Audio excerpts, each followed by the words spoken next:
नमस्कार। मैंने आपको पिछले वीडियो में बुध ग्रह और 12 राशियों का संबंध बताया था।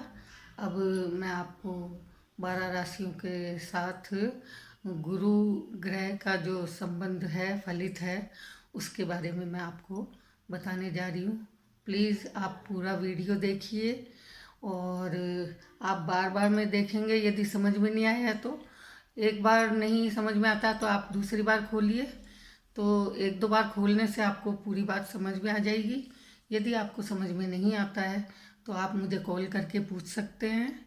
और यदि कोई आपकी समस्या आपको है या किसी बारे में पूछना है तो भी आप कॉल कर सकते हैं। 12 राशियों का जो फलित होता है गुरु के साथ, उसके बारे में मैं आपको बताने जा रही हूँ। पहली राशि जो है हमारी, उसके साथ यदि गुरु बैठता है, गुरु ग्रह, तो वह स्वस्थ और धनी होता है और आराम वाली नौकरी करता है और संतान युक्त भी होता है, पुरुषार्थी होता है। यदि दूसरी वाली राशि के साथ गुरु बैठता है तो समाज में संपर्क स्थापित करने वाला होता है, भौतिक ज्ञान से परिपूर्ण होता है और परोपकारी भी होता है। यदि तीसरी राशि के साथ गुरु बैठता है तो विद्वान होता है, प्रतिभाशाली होता है, तीव्र बुद्धि वाला होता है और महाविद्वान होता है। मतलब उसको सब प्रसिद्ध होता है वो, और उसे सभी पूजते हैं, ऐसा व्यक्ति वो होता है, क्योंकि विद्वान होने के कारण सब उसकी पूजा करते हैं, इसलिए। और चौथी राशि जो है, चौथी राशि में यदि गुरु बैठता है तो वो विद्वान होता है, गुणीवान भी होता है और धनवान भी होता है। धन भी उसके पास अच्छा होता है और धार्मिक प्रकृति का होता है, धार्मिक प्रवृत्ति, और सुखी होता है वो। दानी भी होता है, दान करने वाला होता है वो, हमेशा दान करता रहता है किसी न किसी चीज़ को लेकर। और कोई भी त्योहार वगैरह या कोई भी ऐसा मौका आता है तो वो दान करता है। राज्य की कृपा रहती है उस पर। राज्य यदि नौकरी करता है ना वो, तो उस पर यदि काम भी सही नहीं होगा तो भी उसे किसी प्रकार की तकलीफ नहीं होती है और वो कार्य जो है अपना करता रहता है। इसी प्रकार पांचवी जो राशि है, पांचवी राशि के साथ यदि गुरु बैठता है तो वो धनी होता है, धार्मिक होता है और दानी भी होता है, दान करने वाला होता है, परिवार को सुखी बनाने वाला होता है। उसके कारण जो है परिवार में किसी तरह का कलह नहीं होता है और वो हमेशा सबको बांध के रखने वाला होता है।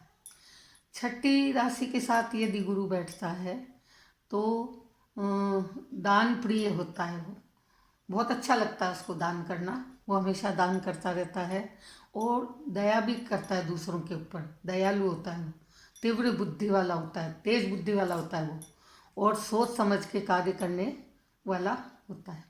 यह नहीं बिना सोचे समझे कभी भी कार्य नहीं करता है वो। कोई भी कार्य करना है तो पहले उसको उस पर विचार करेगा, उसके बाद कार्य करेगा। यदि सातवीं राशि के साथ गुरु बैठता है तो वो दूरदर्शी होता है, पहले से ही वो सोच लेता है कि क्या काम करना है, किसके बारे में है, सब सोच के वो आगे बढ़ता है।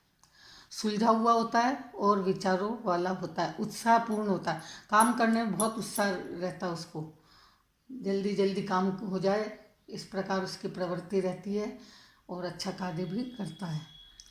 आठवीं राशि के साथ यदि गुरु बैठता है तो वो आध्यात्मिक होता है और धनी होता है, सहानुभूति कारक बनता है वो।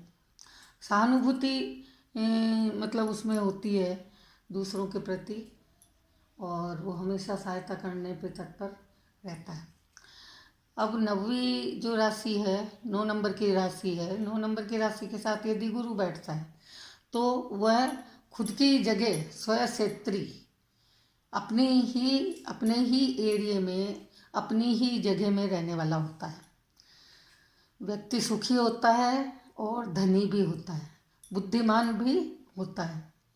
उसमें स्थिरता होती है, वो जो विचारता है वही वो कार्य करता है।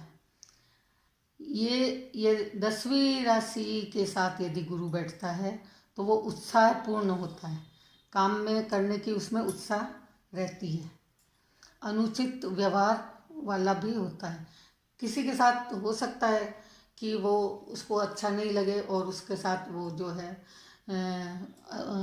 बुरा व्यवहार या कटु शब्द, किसी भी प्रकार जो है अनुचित व्यवहार वो कर सकता है। और धन कम होता है उसके पास, नौकरी ठीक नहीं होती है, उसके कारण धन भी कम होगा और वो गरीबी में जो पला हुआ होता है तो वो जो है अनुचित व्यवहार भी कर ही देता है। इस प्रकार उसकी वो बन जाती है, आदत से बन जाती है।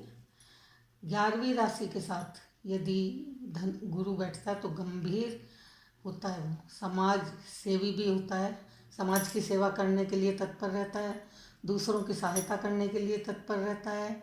वो हमेशा जैसे दूसरों के लिए ही बना हो, इस प्रकार का वो व्यक्ति होता है। यदि 12वीं राशि के साथ गुरु बैठता है तो वो जो है उदार प्रकृति का होता है।